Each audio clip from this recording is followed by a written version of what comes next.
अस्सलाम वालेकुम स्टूडेंट्स, मुताला पाकिस्तान जमात नाम का लेक्चर नंबर 5 है आज हमारा। तफसीली सवाल नंबर 5 हमने लेक्चर 4 में आधा किया था और आधा हम लेक्चर नंबर 5 में करेंगे। ठीक है, पाकिस्तान की नज़रियाती असास है और उसका नज़रियाती असास का जो थर्ड टॉपिक है वो है जमहूरियत का फ़रोग़। जमहूरियत क्या है? जिसमें तमाम लोग किसी फ़ैसले पर मुत्तफ़िक हो जाएं ज़्यादा अक्सरियत में, उसे हम जमहूरियत कहते हैं। अब इस्लामी रियासत और माशरे की बुनियाद मशावरत क्या है? मशवरे पर है।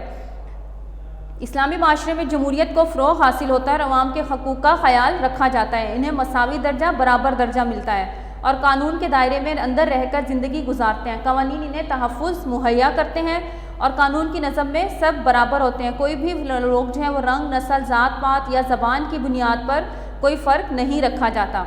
इसी तरह कायदे आज़म ने 14 फरवरी 1948 को सिब्बी के मकाम पर तकरीर करते हुए कहा, आओ हम अपने जमहूरी निज़ाम को इस्लामी असूलों के मुताबिक बुनियाद फराहम करें। अल्लाह ज़ुल जलाल ने हमें सिखाया है कि हम रियासती अमूर को बाहम सुलह मशवरे से तय करें कि जब भी कोई फ़ैसला करें तो आपस में सुलह मशवरा ज़रूर कर लें और जिस पर अक्सरियत मुत्तफ़िक हो उस फ़ैसले को माना जाए। उसके बाद 4 टॉपिक है अख़ुवत व भाईचारा। अख़ुवत व भाईचारे को ख़ास अहमियत हासिल है। मदीना मुनव्वरा में जब इस्लामी हुकूमत बनी तो इसमें अख़ुवत व भाईचारे की मिसाल देखने के काबिल थी। इस्लाम से पहले इस असूल का फुक़दान इसकी कमी थी।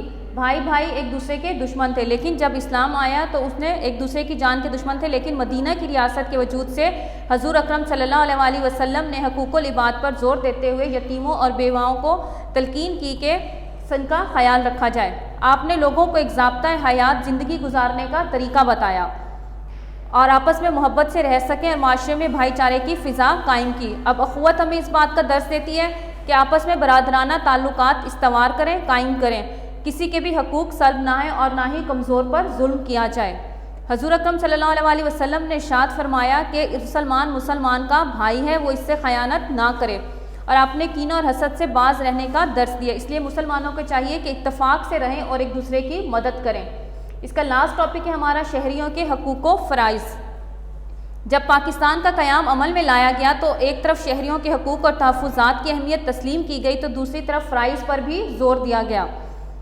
इस्लामी माशरे में हकूक़ के साथ साथ फ़राइज़ का भी ज़िक्र मौजूद है। एक फ़र्द का हक़ जो है वो दूसरे फ़र्द का फ़र्ज़ बन जाता है। इनका चोली दामन का साथ है और ये लाजिम व मलज़ूम है कि हमने हक़ भी अदा करना है और फ़राइज़ भी पूरे करने हैं।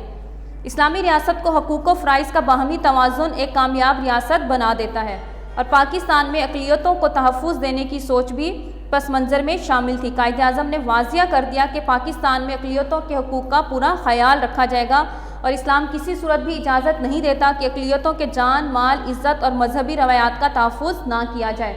ये आपके लॉन्ग 5 का आंसर है और आपने इसको अच्छी तरह याद करना है और कुछ भी पूछना हो इसके मुतालिक तो स्कूल के नंबर पर रब्ता कर सकते हैं। शुक्रिया, अल्लाह हाफ़िज़।